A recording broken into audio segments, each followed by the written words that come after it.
ആസിഫ് മുഹമ്മദ് ചേരുന്നുണ്ട്. ആസിഫ്, എല്ലാ കാര്യങ്ങളും വനംവകുപ്പിന്റെ തലയിൽ കെട്ടിവെക്കുകയാണ് എന്നായിരുന്നു കഴിഞ്ഞ തവണ എൽദോസ് മരിച്ചപ്പോൾ വനം മന്ത്രി പറഞ്ഞത്.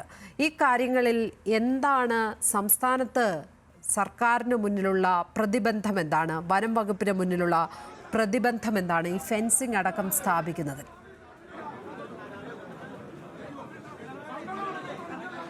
തീർച്ചയായും അതാണ് ഈ മലയോര മേഖലയിൽ താമസിക്കുന്ന വനത്തോട് ചേർന്ന് അധിവസിക്കുന്ന ജനങ്ങൾ കഴിഞ്ഞ കുറേ കാലമായി ഈ ചോദ്യങ്ങൾ ആവർത്തിച്ചുകൊണ്ടേയിരിക്കുകയാണ്. പലപ്പോഴും ഫണ്ടില്ല തുടങ്ങിയ കാര്യങ്ങൾ പറഞ്ഞാണ് പല പദ്ധതികളും മുടക്കുന്നത്. അതോടൊപ്പം തന്നെ ഈ ആളുകളെ വനമേഖലയ്ക്ക് സമീപത്ത് നിന്ന് പൂർണ്ണമായും കുടിയൊഴിപ്പിച്ചുകൊണ്ട് ഉള്ള നീക്കം വനംവകുപ്പ് നടത്തുന്നു എന്നുള്ള ആരോപണവുമുണ്ട്. അതിനെ സ്വാധീനിക്കുന്ന തരത്തിലാണ് പലപ്പോഴും വനംവകുപ്പിന്റെ ഇടപെടൽ എന്നുള്ളതാണ് ജനപ്രതിനിധികളടക്കം ചൂണ്ടിക്കാണിക്കുന്നത്. കാരണം അവരടക്കം ഫണ്ടുകൾ നൽകിയിട്ട് പോലും പല പദ്ധതികളും നടപ്പിലാക്കാനോ മറ്റോ വനംവകുപ്പ് ഉദ്യോഗസ്ഥർ തയ്യാറാകുന്നില്ല. മെല്ലെപ്പോക്ക് തുടരുന്നു. നമുക്കറിയാം, എറണാകുളം ജില്ലയിൽ കഴിഞ്ഞ ഒരു മാസത്തിനിടയിൽ 2 പേർക്കാണ് ആനയുടെ ആക്രമണത്തിൽ ജീവൻ നഷ്ടപ്പെട്ടത്. കുട്ടൻപുഴയിൽ ഒരു യുവാവ് ആ കാട്ടാന ചവിട്ടിക്കൊല്ലുന്നു. അതോടൊപ്പം തന്നെ ആന മരം മറിച്ചിട്ടുകൊണ്ട് ബൈക്ക് യാത്രക്കാരിയായ വിദ്യാർത്ഥിനി കൊല്ലപ്പെടുന്നു. അങ്ങനെ ആനയുടെ ജനവാസ മേഖലകളിലേക്കുള്ള സഞ്ചാരം അത് നിത്യ സംഭവമായിക്കൊണ്ടിരിക്കുമ്പോഴും അത് മരണം സംഭവിക്കുമ്പോൾ നൽകുന്ന വാഗ്ദാനങ്ങൾക്ക് അപ്പുറത്തേക്ക് പലപ്പോഴും കാര്യങ്ങൾ പോകുന്നില്ല തുടങ്ങിയ കാര്യങ്ങൾ ജനങ്ങൾ കഴിഞ്ഞ വർഷങ്ങളായി ചൂണ്ടിക്കാണിച്ചുകൊണ്ടിരിക്കുകയാണ്. ഈ പ്രദേശത്ത് സമാനമായ സാഹചര്യം തന്നെയാണ്. ഫെൻസിംഗ് അടക്കമുള്ള നടപടികളിലേക്ക് പൂർണ്ണമായും കടക്കാതെ നാട്ടുകാരും വനംവകുപ്പും ചേർന്ന് ഈ ആന ഇറങ്ങുമ്പോൾ അതിനെ തുരത്തി ഓടിക്കുക എന്നുള്ള കാര്യമാണ് തുടർന്നുകൊണ്ടേയിരിക്കുന്നത്. ഈ വനം മേഖലയോട് ചേർന്ന് ജീവിക്കുന്നവർ സ്വാഭാവികമായും കൃഷിജോലികൾ ചെയ്യുന്നതും അതുപോലെ തന്നെ ഈ പശുവിനെ വളർത്തിയും മറ്റുമാണ് ജീവിക്കുന്നത്. അവർക്ക് വനമേഖലയുടെ ഭാഗമായുള്ള ചില പ്രദേശങ്ങളടക്കം അവർ ഇതിനായി കാലങ്ങളായി ഉപയോഗപ്പെടുത്തുന്നതാണ്. അത് പൂർണ്ണമായും ആ ഒരു പ്രദേശത്തേക്ക് ആന വന്നാൽ അത് വനത്തിലാണ് എന്ന് പറഞ്ഞുകൊണ്ട് പലപ്പോഴും അതിനെ തുരത്തി ഓടിക്കാൻ പോലും വനംവകുപ്പ് ഉദ്യോഗസ്ഥർ തയ്യാറാകുന്നില്ല എന്നുള്ള കാര്യമടക്കം ജനങ്ങൾ ചൂണ്ടിക്കാണിക്കുന്നുണ്ട്. അങ്ങനെ സാധാരണക്കാരായ മനുഷ്യരുടെ ജീവിതത്തിന് പൂർണ്ണമായ രീതിയിൽ കഴിയുന്ന സാഹചര്യങ്ങൾ പലയിടത്തും ഇല്ല എന്നുള്ളത് വാസ്തവമാണ്. കുട്ടമ്പുഴയിലടക്കം ഒരു മനുഷ്യന്റെ ജീവൻ നഷ്ടപ്പെട്ടതിന് ശേഷമാണ് നടപടികൾ ആരംഭിച്ചിട്ടുള്ളത്. അതുപോലും നേരത്തെ സ്വീകരിച്ച നടപടികൾ അത് ഫെൻസിംഗ് അടക്കം തകർന്നു കിടന്നിട്ടും അത് നന്നാക്കാനോ അതിൽ വഴിവിളക്കുകൾ സ്ഥാപിക്കാനോ പോലും തയ്യാറാകാത്ത വനംവകുപ്പ് ഉദ്യോഗസ്ഥരെ നമ്മൾ കണ്ടതാണ്. അത് മനുഷ്യരുടെ ജീവൻ നഷ്ടപ്പെടുമ്പോൾ മാത്രം പിന്നീട് കാട്ടിക്കൂട്ടുന്ന ചില കാര്യങ്ങൾ മാത്രമേ ഉണ്ടാകുന്നുള്ളൂ എന്ന് തന്നെയാണ് ജനങ്ങൾ ചൂണ്ടിക്കാണിച്ചുകൊണ്ട് ഇരിക്കുന്നത്. അതുകൊണ്ട് തന്നെയാണ് വലിയ പ്രതിഷേധം ജനങ്ങളുടെ ഭാഗത്തു നിന്ന് ഉണ്ടാകുന്നത്. പ്രത്യേകിച്ച് ഇടുക്കിയുടെയും എറണാകുളത്തിൻ്റെയും വനമേഖലയോട് ചേർന്ന് ആയിരക്കണക്കിനായ മനുഷ്യർ വാസിക്കുന്നുണ്ട്. അവിടെ വേണ്ടത്ര റോഡോ സൗകര്യങ്ങളോ മറ്റോ ഒന്നും ഏർപ്പെടുത്താതെ അവരെ പൂർണ്ണമായും കാട്ടിൻ്റെ ഉള്ളിൽ കുടുക്കി കിടക്കുന്ന തരത്തിലുള്ള പദ്ധതികളാണ് പലപ്പോഴും ആവിഷ്കരിക്കുന്നത്. അത്തരം പദ്ധതികൾ പോരാ. ആ ജനങ്ങൾക്ക് സ്വസ്ഥമായി ജീവിക്കാൻ കഴിയുന്ന സാഹചര്യം ഉണ്ടാകണം. ഈ വന്യമൃഗങ്ങളെ വനത്തിനുള്ളിൽ മാത്രം സംരക്ഷിക്കണം. അത് ജനവാസ മേഖലയിലേക്കും അതിന് സമീപത്തേക്കും എത്തുന്ന സാഹചര്യം ഉണ്ടാവരുത് എന്ന് ജനങ്ങളുടെ വളരെ കാലമായുള്ള ആവശ്യമാണ്. എന്തായാലും ഈ തർക്കം ഇപ്പോഴും ഇവിടെ നിലനിൽക്കുന്നുണ്ട് എന്നുള്ളതാണ് ഒരു പ്രധാനപ്പെട്ടത്. അങ്ങോട്ടും ഇങ്ങോട്ടും വെല്ലുവിളികളുമായി ഇവിടെ ആളുകൾ നിലയുറപ്പിക്കുന്നുണ്ട്. ഇതിനെ ഒരു രാഷ്ട്രീയമായി കാണുന്നതിന് പകരം ഈ ഒരു പ്രശ്നത്തെ പരിഹരിക്കാൻ ഉതകുന്ന നടപടികൾ ആണ് വേണ്ടത് എന്നുള്ളതാണ് ഏറ്റവും പ്രധാനപ്പെട്ടത്. പക്ഷേ ഇവിടെയും അത്തരത്തിലാണോ ഉണ്ടാകുന്നത് എന്ന സംശയമാണ്. കാരണം ഒരു യുവാവിൻ്റെ ഒരു ചെറുപ്പക്കാരൻ്റെ മൃതദേഹം മോർച്ചറിക്ക് മുമ്പിൽ ഇട്ടുകൊണ്ടാണ് ഇതിനെ ഒരു രാഷ്ട്രീയ വിഷയമായി ഒരു പോരാട്ടമായി അങ്ങോട്ടും ഇങ്ങോട്ടുമുള്ള വിഴുപ്പലക്കായി മാറുന്നത് എന്നുള്ളത് വളരെ നിരാശകരമായ ഒരു സംഗതിയാണ്. സ്വാഭാവികമായും എംപിമാരടക്കമുള്ള ജനപ്രതിനിധികൾക്ക് ഈ ഒരു സമയത്ത് അവരുടെ ആവലാതികൾ പ്രകടിപ്പിക്കപ്പെടുക എന്നുള്ളത് സ്വാഭാവികമാണ്. അപ്പോൾ അത്തരത്തിലുള്ള ആവലാതികൾ ഇവിടെ ഉണ്ടായിക്കൊണ്ട് ഇരിക്കുകയും ചെയ്യുന്നു. ഏതായാലും ആ പ്രതിഷേധങ്ങൾ ഇങ്ങനെ കഴിഞ്ഞ മണിക്കൂറുകളായി നിലനിൽക്കുകയാണ്. എന്തായാലും നഷ്ടപരിഹാര തുക അടക്കം നൽകുന്ന കാര്യത്തിൽ ഒരു തീരുമാനം വേണം എന്നുള്ള കാര്യം അടക്കം ഡീൻ കുര്യാക്കോസ് അടക്കം ചൂണ്ടിക്കാണിക്കുന്നു. എന്തായാലും കുത്തിയിരിപ്പ് പ്രതിഷേധത്തിലേക്ക് വീണ്ടും UDF കടന്നിരിക്കുകയാണ്. ആ പ്രതിഷേധം ഇവിടെ തുറന്നുകൊണ്ട് ഇരിക്കുകയും ചെയ്യുന്നു. എന്തായാലും പോസ്റ്റ്മോർട്ടം നടപടികൾ ഇന്ന് തന്നെ പൂർത്തിയാക്കും എന്നാണ് നമുക്ക് മനസ്സിലാക്കാൻ കഴിയുന്നത്. അതിനുള്ള സാഹചര്യം ഇവിടെ ഉണ്ടാകണം. അത് എത്രയും പെട്ടെന്ന് പൂർത്തീകരിക്കണം എന്നുള്ള കാര്യമാണ് ഡീൻ കുര്യാക്കോസ് അടക്കമുള്ളവർ ചൂണ്ടിക്കാണിച്ചുകൊണ്ടിരിക്കുന്നത്. ഏതായാലും രാത്രി വൈകിയും ഈ പ്രതിഷേധങ്ങൾക്ക് അയവില്ല എന്നുള്ളതാണ് ഏറ്റവും പ്രധാനപ്പെട്ടത്. കാരണം ഇനിയും ഇത്തരത്തിൽ മനുഷ്യജീവൻ നഷ്ടപ്പെട്ടുകൊണ്ട് പോകുന്ന സാഹചര്യം ഉണ്ടാവരുത്. ഓരോ പ്രശ്നമുണ്ടാകുമ്പോഴും പരിഹരിക്കാമെന്നുള്ള കേവലം ഉറപ്പുകൾക്കപ്പുറത്തേക്ക് കാര്യമായ നടപടികൾ ഉണ്ടാവുന്നില്ല എന്നുള്ള കാര്യം മലയോര മേഖലകളിലെ ജനങ്ങളും ഇവിടുത്തെ ജനപ്രതിനിധികളും ചൂണ്ടിക്കാണിച്ചുകൊണ്ടേയിരിക്കുന്നു. ഇതിന് ഒരു ശാശ്വത പരിഹാരം വേണമെന്ന് തന്നെയാണ് ആവശ്യം. എന്തായാലും ഈ ഒരു വിഷയത്തിൽ നാളെ LDFും UDFും ഹർത്താലിനടക്കം ആഹ്വാനം ചെയ്തിട്ടുണ്ട്. അതുകൊണ്ട് തന്നെ ഈ ഒരു പ്രശ്നത്തിൽ ഈ വനമേഖലയോട് ചേർന്ന് കിടക്കുന്ന ജനങ്ങൾക്ക് ജീവിക്കാൻ കഴിയാത്ത സാഹചര്യം ഉണ്ട് എന്നുള്ള കാര്യത്തിൽ LDF-നും UDF-നും അഭിപ്രായ വ്യത്യാസമില്ല എന്ന് തന്നെയാണ് നമുക്ക് പറയാൻ കഴിയുക. കാരണം അതുകൊണ്ടാണ് അത്തരത്തിലുള്ള ഒരു പ്രതിഷേധത്തിലേക്കും ഹർത്താൽ പ്രഖ്യാപിക്കുന്നതിലേക്കും രണ്ടു കൂട്ടരും എത്തിയിട്ടുള്ളത്. അത് പരിഹരിക്കാൻ ആവശ്യമായുള്ള മുഴുവൻ നടപടികളും ഉണ്ടാകണമെന്നുള്ള ആവശ്യമാണ് എന്തായാലും ഉണ്ടാകുന്നത്. എന്തായാലും അതിനിടയിലാണ് സ്വാഭാവികമായ ഒരു തർക്കത്തിലേക്കടക്കം കാര്യങ്ങൾ നീളുകയും ചെയ്തത്. അതിപ്പോഴെന്തായാലും കൂടുതൽ പോലീസ് അടക്കം ഇവിടെ എത്തിയിട്ടുണ്ട്. അങ്ങനെ ഒരു തർക്കത്തിലേക്ക് ഈ ഒരു മൃതദേഹം വെച്ചുകൊണ്ട് കാര്യങ്ങൾ പോകാതിരിക്കട്ടെ എന്ന് തന്നെയാണ് നമ്മൾ ആഗ്രഹിക്കുകയും ചെയ്യുന്നത്. എന്തായാലും ആ കുടുംബത്തിൻ്റെ ആവശ്യം പോലെ എത്രയും പെട്ടെന്ന് പോസ്റ്റ്മോർട്ടം നടപടികളടക്കം പൂർത്തിയാക്കി അതിന് നഷ്ടപരിഹാരം ലഭിക്കുന്ന അടക്കമുള്ള കാര്യങ്ങളിൽ ഒരു കൃത്യമായ ഉറപ്പ് ലഭിക്കണം എന്നുള്ള ആവശ്യം അത് ഈ ഒരു മണിക്കൂറുകളിലും ഉയർന്നുകൊണ്ടേയിരിക്കുന്നു. ഏകദേശം 6 മണിക്കൂറോളം സമയം പിന്നിട്ടിരിക്കുകയാണ് കാട്ടാനക്കാലിയിൽ ഒരു യുവാവിൻ്റെ ജീവൻ നഷ്ടപ്പെട്ടിട്ട്. ഇനിയും സമയം വൈകാതെ തന്നെ നടപടികൾ ഉണ്ടാകണമെന്നുള്ള ഒരു ആവശ്യം തന്നെയാണ് ഇവിടെ പൊതുവെ ഉയർന്നു വരികയും ചെയ്യുന്നത്. എന്തായാലും പ്രതിഷേധങ്ങൾ തുടരുകയാണ്. എത്രയും പെട്ടെന്ന് പോസ്റ്റ്മോർട്ടം നടപടികൾ അടക്കം പൂർത്തീകരിക്കുന്ന കാര്യങ്ങളിലും കുടുംബത്തിന് നഷ്ടപരിഹാരം അടക്കമുള്ള കാര്യങ്ങളിൽ ഒരു കൃത്യമായ ഉറപ്പ് ലഭിക്കും എന്നുള്ള പ്രതീക്ഷയിലാണ് ഈ പ്രതിഷേധമടക്കം തുടരുന്നത്. മരണം നടക്കുമ്പോഴെല്ലാം ഇത്തരം പ്രതിഷേധങ്ങൾ ഇപ്പോൾ ഇത് നമ്മൾ മാധ്യമങ്ങൾ തന്നെ ഇതിങ്ങനെ എത്ര തവണയാണ് ആവർത്തിച്ച് കാണിക്കുന്നത്. ഇതൊരു പരമ്പര പോലെ കേരളത്തിൽ മലയോര മേഖലകളിൽ തുടരുന്ന കാഴ്ചയാണ് നമ്മൾ കാണുന്നത്. ആസിഫ്, ഈ ഇടുക്കി വണ്ണപ്പുറം മുള്ളരിങ്ങാടാണ് കാട്ടാനാക്രമണം ഉണ്ടായിരിക്കുന്നത്. ഈ പ്രദേശം പതിവായി വന്യജീവികൾ ഇറങ്ങുന്ന, കാട്ടാന ഇറങ്ങി മനുഷ്യരെ ആക്രമിക്കുന്ന, കൃഷി നശിപ്പിക്കുന്ന ഒക്കെ ഇടമാണോ? അത് എത്രത്തോളം വലിയ ഒരു ജനവാസ പ്രദേശമാണ്? എന്താണ് ആ പ്രദേശത്തെക്കുറിച്ച് പറയാനുള്ളത് ആസിഫ്? തീർച്ചയായും ഈ പ്രദേശത്ത് വന്യമൃഗങ്ങളുടെ സാന്നിധ്യം നിരന്തരം ഉണ്ടാകുന്ന ഒരു പ്രദേശം തന്നെയാണ് എന്നാണ് ഇവിടുത്തെ ആളുകളെല്ലാം ചൂണ്ടിക്കാണിച്ചുകൊണ്ടിരിക്കുന്നത്. നമുക്ക് അവിടെയുള്ള ആളുകളോട് തന്നെ ഇതിൻ്റെ ഒരു കൃത്യമായ ഒരു കാര്യങ്ങൾ ചോദിച്ചാൽ അവർ കൃത്യമായി പറയുകയും ചെയ്യും. ഈ ഒരു പ്രദേശത്ത് അടക്കം നമുക്ക് ആ പ്രദേശവാസികളോടക്കം കാര്യങ്ങൾ എന്തായാലും ചോദിച്ച് മനസ്സിലാക്കാം. ഈ ഒരു പ്രദേശത്ത് ഇന്നിപ്പോൾ കാട്ടാനാക്രമണം ഉണ്ടായ പ്രദേശത്ത് അത് നിരന്തരം ആനകളുടെ സാന്നിധ്യമുള്ള പ്രദേശം തന്നെയല്ലേ? അതെ, നിരന്തരം ഒരു വർഷമായിട്ട് ആനയുടെ സാന്നിധ്യമുണ്ട്. മുള്ളിങ്ങാട് മേഖല, അതുപോലെ തന്നെ പട്ടേക്കുടി, എടത്തന, ഈ പ്രദേശത്തെല്ലാം നിരന്തരം ആന വന്ന് ശല്യം ചെയ്യുന്നു. മുള്ളിങ്ങാട് മഠത്തിൻ്റെ ഒരിടത്തിലും അതുപോലെ പല കൃഷി സ്ഥലത്തും എല്ലാം ശല്യം ഉണ്ടാകുന്ന മേഖലയാണ്. അവിടെ നിലവിൽ ആളുകൾ പറയുന്നത് അവിടെ ആനകൾ ഇറങ്ങുമ്പോൾ വനംവകുപ്പ് നാട്ടുകാരും ചേർന്ന് തുരത്തി ഓടിക്കുന്നതിൻ്റെ അപ്പുറത്തേക്ക് ഒരു നടപടികളും ഉണ്ടാകുന്നില്ല എന്നുള്ളത് അങ്ങനെ തന്നെയാണോ? അല്ല, അവിടെ നാട്ടുകാർ ഇപ്പോഴും 100-100ഓളം ചെറുപ്പക്കാർ രാത്രിയിൽ ഈ ജനവാസ മേഖലയിലേക്ക് ആന വരാതെ രാത്രി കാവലിരിക്കുക. തലക്കോട് മുതൽ മുള്ളിങ്ങാട് വരെ കാവലിരിക്കുക. ഓരോ മേഖലയിൽ തീ കത്തിച്ച് ആഴി കൂട്ടി രാത്രി കാലങ്ങളിലും കാവലിരിക്കും. ഇപ്പോഴും ഫോറസ്റ്റുകാരുടെ സാന്നിധ്യമൊക്കെ വളരെ അപൂർവമായിട്ടുള്ളൂ. അവരുടെ ഇടപെടലുണ്ടെങ്കിൽ ആന പോകുമല്ലോ. അവരുടെ ഇടപെടലില്ല. വളരെ മോശപ്പെട്ടൊരവസ്ഥയിലാണ് ആ പ്രദേശം പോകുന്നത്. അവിടെ ആൾക്കാർ തറുതല പ്രദേശം എന്ന് വെച്ചാൽ ആൾക്കാർ തിങ്ങി പാർക്കുന്ന ഇടതൂർന്ന വീടുകളാണ്. 100 കണക്കിന് വീടുകളാണ് അടുത്തടുത്തിരിക്കുന്നത്. അവിടെ മുസ്ലിം പള്ളിയുണ്ട്, അതുപോലെ തന്നെ കത്തോലിക്ക പള്ളിയുണ്ട്, അതുപോലെ അമ്പലമുണ്ട്. ഇതിനോടെല്ലാം പരിസരത്ത് 100 കണക്കിന് കുടുംബങ്ങൾ താമസിക്കുന്ന പ്രദേശമാണ്. അവിടെ ഒരു ജനവാസ മേഖലയായിട്ട് ഏകദേശം എത്ര കൊല്ലമായിട്ടുണ്ടാവും? അവിടെ ജനവാസ മേഖല 100 വർഷത്തിന് മുമ്പ്, അത്രത്തോളം വർഷം മുകളിൽ പഴക്കമുള്ള സ്ഥലമാണ്. 100 വർഷത്തിന് മുകളിൽ പഴക്കം. അവിടെ സ്കൂളുണ്ട്, എല്ലാ സൗകര്യങ്ങളും ഉണ്ട് അവിടെ. ഇന്നിപ്പോൾ ഈ കാട്ടാന ആക്രമണം ഉണ്ടായ സ്ഥലത്ത് മുമ്പ് ആക്രമണം ഉണ്ടായിട്ടുണ്ടോ? ആ ഒരു പ്രദേശത്ത് കാട്ടാന കൃഷി ഉപകരണങ്ങൾ നശിപ്പിച്ചിട്ടുണ്ട്. എല്ലാം കൃഷി ഉപകരണങ്ങൾ നശിപ്പിക്കും. ആൾക്കാരെ ഇതുവരെയും ആൾക്കാരോട് നേരിട്ട് കൂട്ടിമുട്ടിയിട്ടുണ്ട്. പക്ഷേ ആൾക്കാർക്ക് ഒരു അപകടം ഉണ്ടായിട്ടില്ല ഇതുവരെ. രക്ഷപ്പെട്ടു ആൾക്കാരുടെ ഭാഗ്യം കൊണ്ട് രക്ഷപ്പെട്ടു പോവുക. ഇന്ന് ആ മേഖലയിലൊന്നും ഫെൻസിംഗ് ഇല്ല. ആ മേഖല ഫെൻസിംഗ് ഇല്ല. ഇതിനു മുമ്പ് സ്ഥാപിച്ചിട്ട് നശിച്ചു പോയതാണോ? അല്ലല്ല, ഫെൻസിംഗ് ഇതുവരെ സ്ഥാപിച്ചിട്ടില്ല. ലക്ഷ്മി, ഇത് തന്നെയാണ് കാരണം നാട്ടുകാർ കൃത്യമായി പറയുന്നുണ്ട്. നമ്മൾ കഴിഞ്ഞ ദിവസം കോതമംഗലത്ത് ആ മരണമുണ്ടായപ്പോൾ അവിടെ പേരിന് മുമ്പ് ഫെൻസിംഗ് സ്ഥാപിച്ചത് നശിച്ചു പോവുകയും ചെയ്തിട്ടുണ്ടായിരുന്നു. പക്ഷേ ഈ ഒരു മേഖലയിൽ ഫെൻസിങ്ങിന്റെ നടപടികൾ ഉണ്ടാവുകയും ചെയ്തിട്ടില്ല. കഴിഞ്ഞ 100 വർഷമായി ആളുകൾ താമസിക്കുന്ന മേഖലയാണ്. നമുക്കറിയാം, ഒരു കാലത്ത് കേരളത്തിൽ മലയോര മേഖലയിലേക്ക് അടക്കം നിർബന്ധിതമായി കുടിയേറ്റപ്പെട്ട സ്ഥലങ്ങൾ പോലുമുണ്ട്.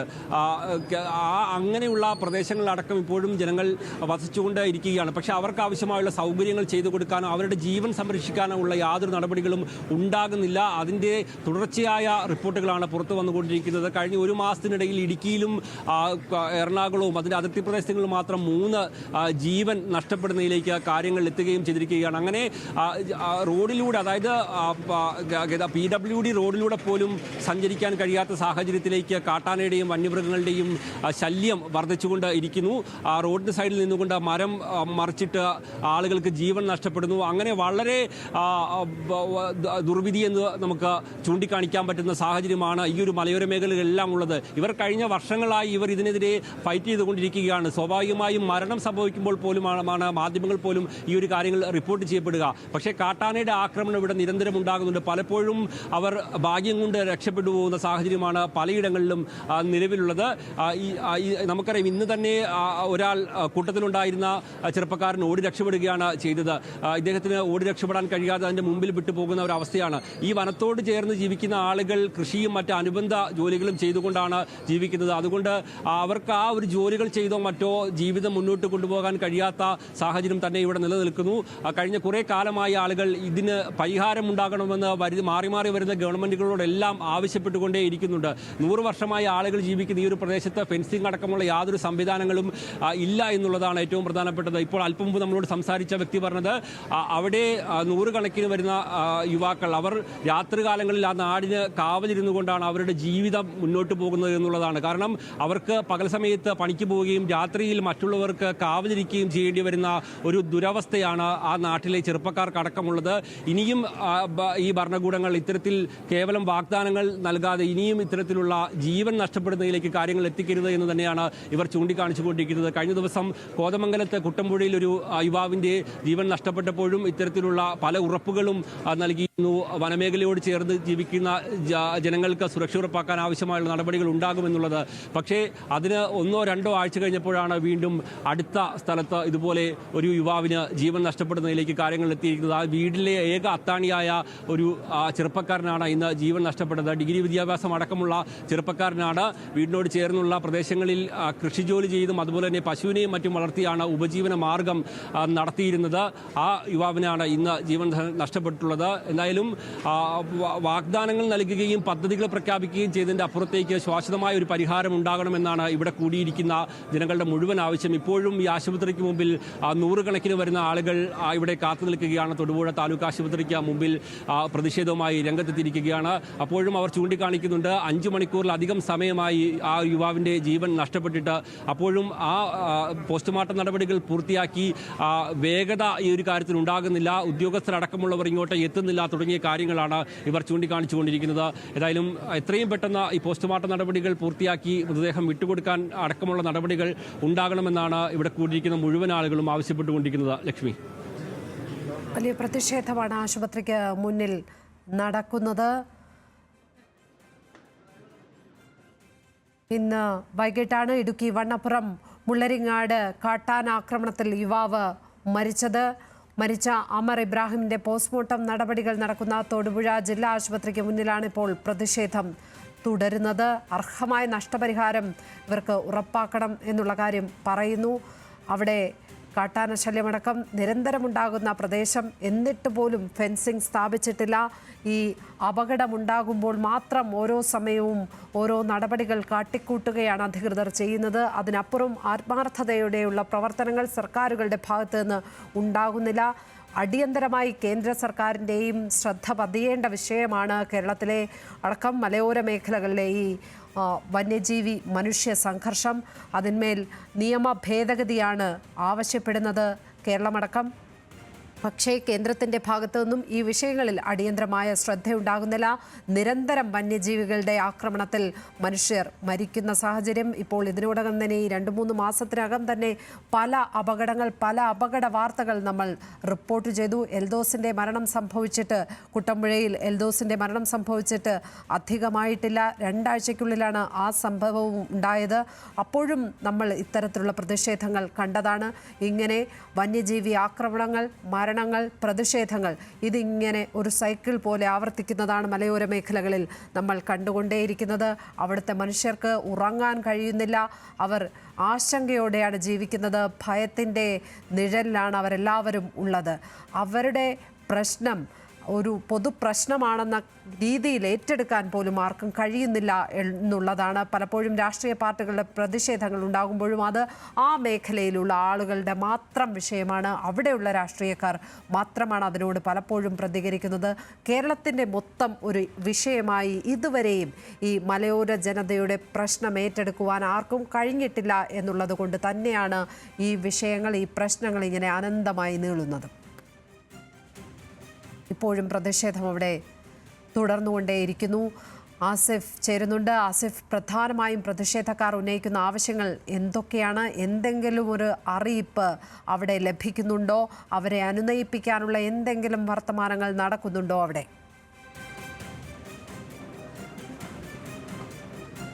തീർച്ചയായും ഇപ്പോൾ അല്പം സംസാരിച്ചപ്പോൾ അടക്കം ഡീൻ കുര്യാക്കോസ് ചൂണ്ടിക്കാണിച്ചത് കളക്ടർ അടക്കമുള്ളവരോട് കഴിഞ്ഞ മണിക്കൂറുകളിലെല്ലാം സംസാരിച്ചുകൊണ്ടേ ഇരിക്കുന്നുണ്ട്. പക്ഷേ ഒരു കൃത്യമായ ഉറപ്പ് ലഭിക്കാത്തത് അടക്കമുള്ള കാര്യങ്ങൾ ചൂണ്ടിക്കാണിച്ചുകൊണ്ടാണ് ആ പ്രതിഷേധം ഇങ്ങനെ തുടരുന്നത്. ഈ കളക്ടർ അടക്കമുള്ളവർ സംസാരിച്ചപ്പോൾ എന്തെങ്കിലും കാര്യങ്ങൾ വ്യക്തമാക്കുന്നുണ്ട്? അല്ല, അവർ ഈ കാര്യത്തെ സംബന്ധിച്ച് ചെയ്യാൻ പറ്റാവുന്നതൊക്കെയും ചെയ്യാമെന്ന് ആദ്യമേ തന്നെ പറഞ്ഞിരുന്നു. പക്ഷേ ഇതുവരെയും ഒരു ബന്ധപ്പെട്ട ഒരു ഉദ്യോഗസ്ഥരോ ഇനി അതല്ലെങ്കിൽ ഈ പ്രശ്നം ഇനി മേലിൽ ആവർത്തിക്കപ്പെടാതിരിക്കാൻ വേണ്ടിയതായ നടപടിക്രമങ്ങൾ എന്തൊക്കെ എന്നതിനെക്കുറിച്ച് ഉള്ള ഒരു കൃത്യമായ ഒരു പറച്ചിലോ ഒന്നും ഇതുവരെ ഉണ്ടായിട്ടില്ല. ഇപ്പം നമുക്ക് ആവശ്യം എന്താണ്? ഒരാളുടെ ജീവൻ പോയി, ആ കുടുംബത്തെ സംരക്ഷിക്കണം, അതോടൊപ്പം തന്നെ ആ നാടിനെയും സംരക്ഷിക്കണം. അതിനുവേണ്ടി സർക്കാർ ചെയ്യാൻ പറ്റാവുന്ന കാര്യങ്ങളെല്ലാം ചെയ്യണം. പോസ്റ്റ്മോർട്ടവുമായി ബന്ധപ്പെട്ട് എന്തെങ്കിലും ഇപ്പോൾ അതിൻ്റെ നടപടികൾ എങ്ങനെയാണ് പുരോഗമിക്കുന്നത്? പോസ്റ്റ്മോർട്ടം നടപടി എന്ന് പറഞ്ഞാൽ നിങ്ങൾ മനസ്സിലാക്കേണ്ട ഒരു കാര്യം, ഈ സമീപകാല ചരിത്രത്തിൽ ഒരിക്കൽ പോലും സർക്കാരിൻ്റെ ഭാഗത്ത് നിന്ന് ഇങ്ങനെയൊരു നടപടി ഉണ്ടായിട്ടുണ്ട്. ഇങ്ങനെയൊരു ദാരുണമായ സംഭവം ഉണ്ടായിട്ട് ഇപ്പം മണിക്കൂറായതുകൊണ്ട് 7-8 മണിക്കൂറായി. തിരുവനന്തപുരത്തിരിക്കുന്ന മന്ത്രിക്ക് വേണമെങ്കിൽ ഇവിടെ സ്ഥലത്തെത്താൻ പറ്റുന്ന സമയം കഴിഞ്ഞു, 2 പ്രാവശ്യം വരാവുന്ന സമയം കഴിഞ്ഞു. എന്നിട്ട് പോലും ഒരു ബന്ധപ്പെട്ട ഉദ്യോഗസ്ഥരോ കാര്യങ്ങളോ ഒന്നും വരാത്തത് ഇവരുടെ ഒരു പൊളിറ്റിക്കൽ ഇൻ്റർവെൻഷൻ. ഞാൻ ആദ്യം ചൂണ്ടിക്കാണിച്ചെടുത്ത് തന്നെ കാര്യങ്ങൾ നിൽക്കുന്നത്. ഇവിടെ ഇപ്പോഴും ഉദ്യോഗസ്ഥ ഭരണമാണ്. ഇവിടെ ഒരു ഭരണകൂടം ഇല്ല, ജനാധിപത്യ ഗവൺമെൻറ് ഇല്ല. ഇവിടെ ഒരു ഉദ്യോഗസ്ഥ ഭരണത്തിൻ്റെ നേർക്കാഴ്ചയാണ് ഇപ്പോഴും നമ്മൾ കണ്ടുകൊണ്ടിരിക്കുന്നത്. അപ്പം മുമ്പൊരു സുഹൃത്ത് എന്നോട് ചോദിച്ചു, എന്തുകൊണ്ട് മന്ത്രിയെ വിളിച്ചില്ല? മന്ത്രി വിളിച്ചിട്ട് കാര്യമില്ല, ഉദ്യോഗസ്ഥന്മാരോട് തന്നെ സംസാരിച്ചാൽ മതിയല്ലോ. അപ്പോൾ ഞാൻ ബന്ധപ്പെട്ട ഉദ്യോഗസ്ഥന്മാരോട്, ജില്ലാ കളക്ടറോടും ഇവരോടുമൊക്കെ സംസാരിച്ചിട്ടുണ്ട്. വരുമെന്ന് നോക്കട്ടെ. നമുക്ക് എപ്പോഴത്തേക്ക് പോസ്റ്റ്മോർട്ടം പൂർത്തിയാക്കുന്ന നിലവിൽ പറയാൻ വല്ലതും കഴിയുമോ? അവർ വരുന്നു എന്നുള്ളത് അറിയുന്നു. അത് കൃത്യമായി അതിൻ്റെതായ രീതിയിൽ നടക്കേണ്ട സമയത്ത് തന്നെ നടക്കുമെന്നുള്ളതാണ് നമ്മൾ ഈ ഘട്ടത്തിൽ പറയാൻ പറ്റുക. ഏതായാലും ഇക്കാര്യത്തിൽ ആ കുടുംബം പൂർണ്ണമായി ഇപ്പോൾ നമ്മൾ ചെയ്തുകൊണ്ടിരിക്കുന്ന ഈ സമരത്തിനോടൊപ്പമുണ്ട്. അവരതിൻ്റെ ഒരു കൃത്യമായ ഒരു നടപടി പറഞ്ഞാൽ അതിൻ്റെതായ രീതിയിൽ തന്നെ നമ്മൾ മുന്നോട്ട് പോകും. കുടുംബവുമായി ആലോചിച്ച് തന്നെയാണ് നമ്മൾ എല്ലാ കാര്യങ്ങളും ചെയ്യുന്നത്. എന്തായാലും കുടുംബവുമായി നിരന്തരം സംസാരിക്കുന്നുണ്ട് എന്നുള്ള കാര്യമടക്കം ഡീൻ കുര്യാക്കോസ് അടക്കം വ്യക്തമാക്കുന്നുണ്ട്. എന്തായാലും UDFിൻ്റെ നേതൃത്വത്തിലുള്ള കുത്തിയിരിപ്പ് പ്രതിഷേധം ഇപ്പോഴും തുറന്നുകൊണ്ട് ഇരിക്കുകയാണ്. ഉദ്യോഗസ്ഥരോട് ഇടവേളകളിൽ സംസാരിച്ചുകൊണ്ടേ ഇരിക്കുന്നുണ്ട്, കാര്യങ്ങൾ വ്യക്തമാക്കണമെന്ന് ആവശ്യപ്പെടുന്നുണ്ട്. ഏതായാലും ഈ മണിക്കൂറുകൾ പിന്നിട്ടുകൊണ്ടേ ഇരിക്കുമ്പോഴും ഇതിൽ ഒരു നടപടികൾ കൃത്യമായി ഉണ്ടാവുന്നില്ല, കൃത്യമായ ഉറപ്പുകൾ ഈ ഒരു പ്രദേശ ജനങ്ങൾക്ക് ലഭിക്കുന്നില്ല തുടങ്ങിയ കാര്യങ്ങളാണ് ഡീൻ കുര്യാക്കോസ് അടക്കമുള്ളവർ ചൂണ്ടിക്കാണിക്കുന്നത്. എന്തായാലും പ്രതിഷേധങ്ങൾ തുറന്നുകൊണ്ടേയിരിക്കുകയാണ്. ഇപ്പോൾ നമുക്ക് ഈ ആശുപത്രിയുടെ മുമ്പിൽ നോക്കിയാൽ തന്നെ അറിയാം, ഇപ്പോഴും നൂറുകണക്കിന് വരുന്ന ആളുകൾ പല ഭാഗങ്ങളിൽ നിന്നും ഇപ്പോഴും ഈ ഒരു ആശുപത്രിയുടെ മുമ്പിലേക്ക് എത്തിയിട്ടുണ്ട് ഈ ഒരു പ്രതിഷേധത്തിൽ പങ്കെടുക്കാൻ. കാരണം അതൊരു ഈ ഇടുക്കി ജില്ലക്കാരെ സംബന്ധിച്ചിടത്തോളം അതൊരു പ്രാദേശികമായ ഒരു വിഷയമായി കണക്കാക്കാൻ അവർക്ക് കഴിയില്ല. കാരണം ജില്ലയുടെ പല ഭാഗങ്ങളിലും ഇതിന് സമാനമായ സാഹചര്യമാണ് നിലനിൽക്കുന്നത്. അതുകൊണ്ട് തന്നെ ഈ മലയോര മേഖലയിലെ ജനങ്ങൾക്ക് ആകെ ജീവിക്കാൻ കഴിയാത്ത ഒരു സാഹചര്യം എന്നതിലേക്ക് കാര്യങ്ങൾ. നിങ്ങളൊക്കെ തൊടുപുഴയിലുള്ളതാണോ അതോ കണ്ണപ്പുറം അവിടെയാണല്ലോ അല്ലേ, പഞ്ചായത്തിലാണല്ലോ ഉണ്ടായിട്ടുള്ളത്? ആ പഞ്ചായത്താണ്, അവിടെ 6 കിലോമീറ്റർ അപ്പുറം അവിടെയാണ് സംഭവം. ഈ ഒരു ഇതുണ്ടായത് അറിഞ്ഞ് നിങ്ങൾ എല്ലാവരും ഇങ്ങോട്ട് വന്നോട്ട് വന്ന, കാരണം നിങ്ങളെല്ലാവരും ഈ പ്രശ്നങ്ങൾ അഭിമുഖീകരിക്കുന്ന ആളുകളല്ലേ? നിങ്ങളുടെയൊക്കെ ആ സ്ഥലങ്ങളിലും ഇറങ്ങാറുണ്ടോ? തൊട്ടപ്പുറത്ത് വന്നിട്ടുണ്ട്. കഴിഞ്ഞ ആഴ്ചയോടെ അങ്ങനെ വന്നിട്ട് പോയതാ, ആനകൾ വന്നിട്ട് പോയതാണ്. മൊത്തം ആളുകളും ഒരു കൃഷിയുമായി ബന്ധപ്പെട്ട് ജീവിക്കുന്ന ആളുകളല്ലേ അവിടെ? അതെ, കൂടുതലും കൃഷിക്കാരാണ്, സാധാരണക്കാരാണ്. പക്ഷേ ഇപ്പോൾ കൃഷി ചെയ്യാൻ കഴിയുന്ന സാഹചര്യം പലയിടത്തും ഇല്ലല്ലോ ഇത് കാരണം. അതെ, കൃഷിയെല്ലാം ആന ഇറങ്ങി നശിപ്പിച്ചുകൊണ്ടിരിക്കുകയാണ്. അധികാരികൾ ശ്രദ്ധപ്പെടുത്തിയിട്ടൊന്നും അവർ ശ്രദ്ധിക്കാതെ നിൽക്കുന്ന ഒരു കാര്യമാണിത്. ഈ ഒരു പ്രശ്നം വരുമ്പോൾ പലപ്പോഴും ഈ ആളുകൾ പറയുന്നത്, അല്ലെങ്കിൽ ഇതുമായി ബന്ധപ്പെട്ട ചർച്ചകളിലേക്ക് ആളുകൾ പറയുന്നത് അത് കാലങ്ങളായി ഇറങ്ങിക്കൊണ്ടിരുന്ന സ്ഥലമാണ് എന്നാണ്. പക്ഷേ പലപ്പോഴും അങ്ങനെ അല്ല എന്ന് നമ്മൾ മനസ്സിലാക്കുന്നത്. ഇവിടെ അടക്കം കഴിഞ്ഞ 2-3 വർഷമായിട്ടേ ഉള്ളൂ എന്നാണ് മനസ്സിലാകുന്നത് കാട്ടാനയുടെ ആക്രമണം. അതായത് മുമ്പെങ്ങും ഒരു കാട്ടാനയോ കാട്ടുപന്നിയോ ഒന്നും കാണാത്ത ഒരു പ്രദേശങ്ങളടക്കം ഇപ്പോൾ വന്യമൃഗങ്ങളുടെ ശല്യം രൂക്ഷമാണ് എന്നുള്ളതല്ലേ നിങ്ങളുടെയൊക്കെ ഒരു ജീവിതത്തിൽ? കാലങ്ങളായിട്ട് ആന ഇറങ്ങുന്നുണ്ടെങ്കിലും ഇങ്ങോട്ട് അടുത്തങ്ങനെ വരാറില്ല. ഉൾപ്രദേശങ്ങളിൽ വന്നിട്ട് തിരിച്ചു പോകുമായിരുന്നു. ഇപ്പോൾ ഈ അടുത്ത നാളിലാണ് ഇങ്ങനെ ആന നാട്ടിലേക്ക് ഇറങ്ങി തുടങ്ങിയത്. അങ്ങനെയാണ് ഇപ്പോൾ ഉപദ്രവം നടന്നത്. ജനവാസ മേഖലയിലേക്ക് അടക്കം ഒരു നിത്യ സാന്നിധ്യമാണല്ലേ? അതെ അതെ അതെ അതെ തീർച്ചയായും അതാണ് ലക്ഷ്മി, നാട്ടുകാർ ചൂണ്ടിക്കാണിക്കുന്ന ഒരു പ്രധാനപ്പെട്ട ഒരു കാര്യം അത് തന്നെയാണ്. കാരണം ഇവരെല്ലാം പതിറ്റാണ്ടുകളായി അവിടെ താമസിച്ചുകൊണ്ടിരിക്കുന്ന ആളുകളാണ്. പക്ഷേ കഴിഞ്ഞ കുറച്ച് വർഷങ്ങളായിട്ടാണ് ഇത്രത്തോളം കാട്ടാനയുടെ ആക്രമണമടക്കം ഈ പ്രദേശങ്ങൾ കേന്ദ്രീകരിച്ച് ഉണ്ടായിക്കൊണ്ട് ഇരിക്കുന്നത്. കൃഷി ചെയ്ത് ജീവിക്കുന്ന സാധാരണക്കാരായ മനുഷ്യരാണ് ഈ വണ്ണപ്പുറം പഞ്ചായത്തിൽ അടക്കമുള്ളവ ഉള്ളത് എന്നുള്ളതാണ് ഏറ്റവും പ്രധാനപ്പെട്ടത്. പലതരം കൃഷി ചെയ്ത് ജീവിക്കുന്ന ആളുകൾ അവർക്ക് ഒരു തരത്തിലുമുള്ള കൃഷി ചെയ്ത് ജീവിക്കാൻ കഴിയാത്ത സാഹചര്യം ഇപ്പോൾ പലയിടങ്ങളിലും നിലനിൽക്കുന്നതായി ഇവർ ചൂണ്ടിക്കാണിക്കുന്നുണ്ട്. ചേട്ടൻ വണ്ണപ്പുറം സ്വദേശിയാണ്? അല്ല, ഇവിടുത്തെ തൊടുപുഴയാണ്. ഈ ഒരു സംഭവം അറിഞ്ഞു വന്നതാണല്ലേ? തീർച്ചയായും അങ്ങനെ ജില്ലയുടെ പല ഭാഗത്തുള്ള ആളുകളും ഈ ഒരു പ്രശ്നം അറിഞ്ഞ് ഇങ്ങോട്ട് പ്രതിഷേധവുമായി രംഗത്ത് എത്തിക്കൊണ്ടിരിക്കുന്നുണ്ട്. കാരണം ഇതൊരു ഒരു പ്രദേശത്തെ മാത്രം പ്രശ്നമായി കണ്ടുകൊണ്ട് പോകാൻ ഇവർ തയ്യാറാവുന്നില്ല. കാരണം ഈ മലയോര മേഖലയിലെ ജനങ്ങൾക്ക് ആനയല്ലെങ്കിൽ മറ്റേതെങ്കിലും മൃഗത്തിൻ്റെ ആക്രമണം കാരണം അവർക്ക് ജീവിതം മുന്നോട്ട് പോകാൻ കഴിയാത്ത സാഹചര്യം. ചേട്ടൻ വണ്ണപ്പുറം സ്വദേശിയാണോ? ഈ ഇടുക്കി ജില്ലയുടെ പല പ്രദേശങ്ങളിലും ഈ പ്രശ്നമുണ്ടെന്ന് തോന്നുന്നു അല്ലേ? ഇത് എവിടെ താമസിക്കുന്നത്? ഞാനിവിടെ തന്നെ ഇവിടെ തന്നെയാണ്.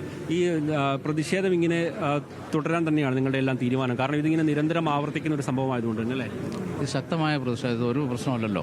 നിരന്തരമായി ഇവിടെ കാര്യം ഇതുപോലെ നടന്നുകൊണ്ടിരിക്കുക. കഴിഞ്ഞ ആഴ്ച നടന്നു, അതിൻ്റെ മുമ്പിൽ നടന്നു, ദിവസം അത് തന്നെയല്ലേ ഇപ്പോൾ ഇവിടെ ഈ വിഷയം തീർക്കാനായിട്ടുള്ള ഒരു ശ്രമം ഉണ്ടാകുന്നു വെച്ച് കഴിഞ്ഞാൽ കളക്ടറും അതുപോലെ തന്നെ DFOയും ഈ അടുത്ത പ്രദേശത്ത് വന്നതിന് ശേഷം ഇവിടെ നിന്ന് CPMൻ്റെ ആളുകൾ ബന്ധപ്പെട്ട് അവരെ തിരിച്ചയച്ചു എന്നാണ് ഞങ്ങൾ മനസ്സിലാക്കുന്നത്.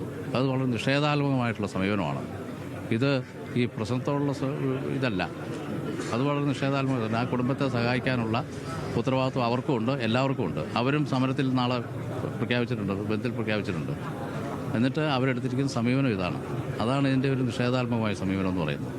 തീർച്ചയായും എന്തായാലും ഈ കളക്ടർ അടക്കമുള്ളവർ ഈ ഒരു പ്രദേശത്തേക്ക് വന്ന് ഈ ജനങ്ങൾക്ക് ഉറപ്പ് നൽകാൻ തയ്യാറാവുന്നില്ല എന്നുള്ള കാര്യമാണ് ലക്ഷ്മി ജനങ്ങൾ ചൂണ്ടിക്കാണിച്ചുകൊണ്ടിരിക്കുന്നത്. എന്തായാലും ഈ രാത്രി വൈകിയും ഡീൻ കുര്യാക്കോസിൻ്റെ അടക്കം നേതൃത്വത്തിൽ ഇപ്പോഴും പ്രതിഷേധം മോർച്ചറിക്ക് മുമ്പിൽ തുടർന്നുകൊണ്ട് ഇരിക്കുകയാണ്.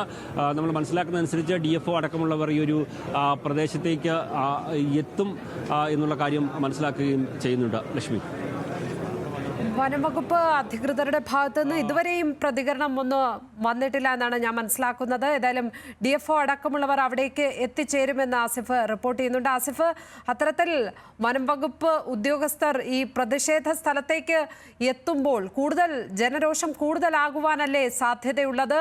അവിടെ മറ്റ് സുരക്ഷാ ക്രമീകരണങ്ങൾ, പോലീസ് സംവിധാനങ്ങളൊക്കെ ഉണ്ടോ? തീർച്ചയായും പോലീസ് സംവിധാനങ്ങളൊക്കെ ഉണ്ട്. മറ്റൊരു പ്രധാനപ്പെട്ട ഒരു കാര്യം, ഇപ്പോൾ കുടുംബത്തിന് 10 ലക്ഷം രൂപ ധനസഹായം നൽകുമെന്ന് വനം വകുപ്പ് മന്ത്രി AK ശശീന്ദ്രൻ അറിയിച്ചിട്ടുണ്ട്. വനം വകുപ്പ് മന്ത്രിയുടെ ഓഫീസിൽ ഇതുമായി ബന്ധപ്പെട്ടുള്ള കുറിപ്പ് പുറത്ത് വന്നിട്ടുണ്ട്. ദുരന്ത നിവാരണ വകുപ്പുമായി ചർച്ച നടത്തിയ ശേഷമാണ് മന്ത്രി ഇപ്പോൾ ഇക്കാര്യം അറിയിച്ചിട്ടുള്ളത്. ഈ തുക ഉടൻ തന്നെ കുടുംബത്തിന് നൽകുന്നതാണ് എന്നുള്ള കാര്യമാണ് അറിയിച്ചിട്ടുള്ളത്. അത് എന്തായാലും വളരെ പോസിറ്റീവായ ഒരു കാര്യമായി തന്നെ നമുക്ക് ചൂണ്ടിക്കാണിക്കാൻ കഴിയും. എന്തായാലും മന്ത്രി ഇപ്പോൾ ഇതുമായി ബന്ധപ്പെട്ട് വിശദമായ റിപ്പോർട്ട് ചോദിക്കുകയും മറ്റും ചെയ്തിട്ടുണ്ട്. ഇപ്പോൾ വനംവകുപ്പ് മന്ത്രിയുടെ ഓഫീസിൽ നിന്ന് ഒരു കുറിപ്പ് വന്നിട്ടുണ്ട്. കുടുംബത്തിന് 10 ലക്ഷം രൂപ നഷ്ടപരിഹാരം നൽകുമെന്നാണ് കുറിപ്പ് വന്നിട്ടുള്ളത്. ശ്രദ്ധയിൽപ്പെട്ടിരുന്നോ?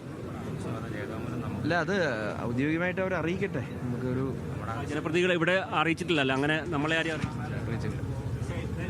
ഇത്തരം ഒരു ആവശ്യമാണ്. എന്തായാലും അവരെല്ലാം നേരത്തെ തന്നെ മുന്നോട്ട് വെക്കുന്ന ഒരു ആവശ്യമാണ്. എന്തായാലും 10 ലക്ഷം രൂപ നഷ്ടപരിഹാരം നൽകുമെന്നുള്ള കാര്യം ഇപ്പോൾ വനംവകുപ്പ് മന്ത്രിയുടെ ഓഫീസിൽ നിന്ന് പത്രക്കുറിപ്പായി വന്നിട്ടുണ്ട്. അത് ഇവിടെ ഉള്ള ജനപ്രതിനിധികളെ അടക്കം അറിയിച്ച സാഹചര്യമില്ല എന്നുള്ള കാര്യമാണ് ഇപ്പോൾ നമ്മളോട് സംസാരിച്ചപ്പോൾ ഡീൻ കുര്യാക്കോസ് വ്യക്തമാക്കിയത്. ഇപ്പോൾ ഒഫീഷ്യലായി വനംവകുപ്പ് മന്ത്രിയുടെ ഓഫീസിൽ നിന്ന് അത്തരത്തിലൊരു പത്രക്കുറിപ്പ് മാധ്യമങ്ങൾക്കായി ലഭിച്ചിട്ടുണ്ട്. 10 ലക്ഷം രൂപ നഷ്ടപരിഹാരം നൽകുമെന്നുള്ളൊരു അറിയിപ്പാണ് ലഭിച്ചിട്ടുള്ളത്. ഇതുമായി ബന്ധപ്പെട്ട ഉദ്യോഗസ്ഥരുടെ അടക്കം അടക്കം സംസാരിച്ചതിന് ശേഷമാണ് തീരുമാനമെടുത്തിട്ടുള്ളത് എന്നാണ് ഓഫീസിൽ നിന്നുള്ള അറിയിപ്പായി ലഭിച്ചിട്ടുള്ളത്. എന്തായാലും അത് ഇവിടെയുള്ള ജനപ്രതിനിധികൾക്കടക്കം അതുമായി ബന്ധപ്പെട്ട് കൃത്യമായ ഉറപ്പ് ലഭിക്കുന്നതുവരെ ഈ സമരം തുടരുക തന്നെ ചെയ്യും. അതോടൊപ്പം തന്നെ ഈ പോസ്റ്റ്മോർട്ടം നടപടികളടക്കം എത്രയും പെട്ടെന്ന് പൂർത്തിയായി മുന്നോട്ട് പോകുന്ന കാര്യങ്ങൾ ഉണ്ടാവണം. കളക്ടർ അടക്കമുള്ളവർ കുട്ടമ്പുഴയിൽ നമ്മൾ കണ്ടതാണ്, രാത്രിയിൽ 2 മണിക്കും ഒരു സമയത്താണ് എറണാകുളം ജില്ലാ കളക്ടർ സ്ഥലത്തെത്തി പ്രദേശവാസികളുമായി ചർച്ച നടത്തി ആ ഒരു വിഷയത്തിന് പരിഹാരം കണ്ടത്. അതിന് സമാനമായ രീതിയിൽ കളക്ടർ അടക്കം മുതിർന്ന ഫോറസ്റ്റ് ഉദ്യോഗസ്ഥരടക്കം എത്തി ഈ ഒരു വിഷയത്തിൽ ചർച്ച നടത്തണം, ജനങ്ങൾക്ക് ഉറപ്പ് നൽകണം തുടങ്ങിയ കാര്യങ്ങളാണ് ഇപ്പോൾ ഇവിടെ സമരത്തിലിരിക്കുന്ന ഡീൻ കുര്യാക്കോസ് MP അടക്കമുള്ളവർ ചൂണ്ടിക്കാണിക്കുന്നത്.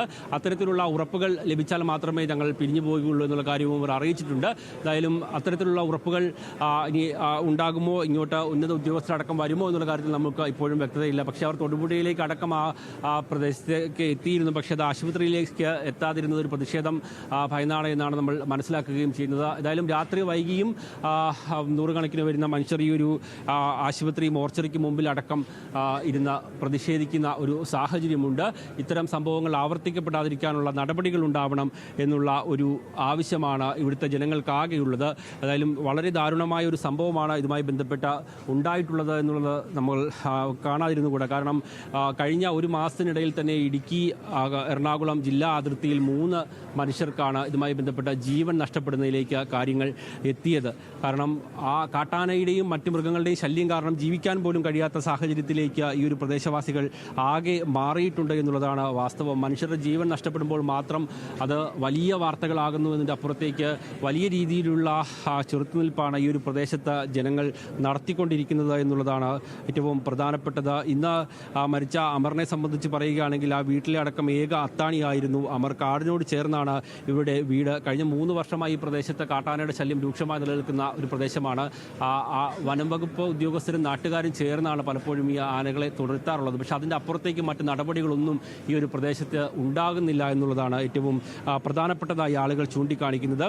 നിലവിൽ ഭീതിയോടുകൂടി തന്നെയാണ് ജനങ്ങൾ ഈ ഒരു പ്രദേശത്ത് കഴിഞ്ഞുകൊണ്ട് ഇരിക്കുന്നത്. പ്രദേശത്തെ ഇതിനു മുമ്പ് കാട്ടാനകൾ നിരന്തരം ഇറങ്ങാറുണ്ടെങ്കിലും ആളുകളെ വലിയ രീതിയിൽ ആക്രമിക്കുന്നതിലേക്ക് കാര്യങ്ങൾ എത്തിയിരുന്നില്ല എന്ന് ജനങ്ങൾ ചൂണ്ടിക്കാട്ടുന്നു. പക്ഷേ ഇന്ന് അതിൻ്റെ സ്വഭാവം മാറുകയും ആളുകളെ ആക്രമിക്കുന്നതിലേക്ക് അടക്കം കാര്യങ്ങൾ ഉണ്ടാവുകയും ചെയ്യുന്നു. 2 ചെറുപ്പക്കാർ ഇതുമായി ബന്ധപ്പെട്ട കാട്ടിലേക്ക് പോയ സമയത്താണ്, ഇത്തരത്തിൽ പശുവിനെ അഴിക്കാൻ പോയ സമയത്താണ് കാട്ടാനയുടെ ആക്രമണം ഉണ്ടാവുകയും അങ്ങനെ അമറിൻ്റെ മരണം സംഭവിക്കുകയും ചെയ്യുന്നത്. വളരെ നിർധനരായിട്ടുള്ള ഒരു കുടുംബമാണ്.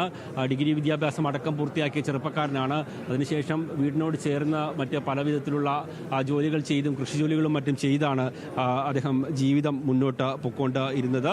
എന്തായാലും കാട്ടാനയുടെ ആക്രമണമുണ്ടായി. അതിനുശേഷം കൂടെ ഉണ്ടായിരുന്ന ആൾ ഓടി രക്ഷപ്പെടുകയും മറ്റുള്ളവരെ വിവരമറിയിക്കുകയും ചെയ്യുകയായിരുന്നു. അതിന് ശേഷം ഉടൻ തന്നെ ആശുപത്രിയിലേക്ക് എത്തിച്ചെങ്കിലും ജീവൻ രക്ഷിക്കാൻ കഴിയുന്ന സാഹചര്യം ഉണ്ടായിരുന്നില്ല.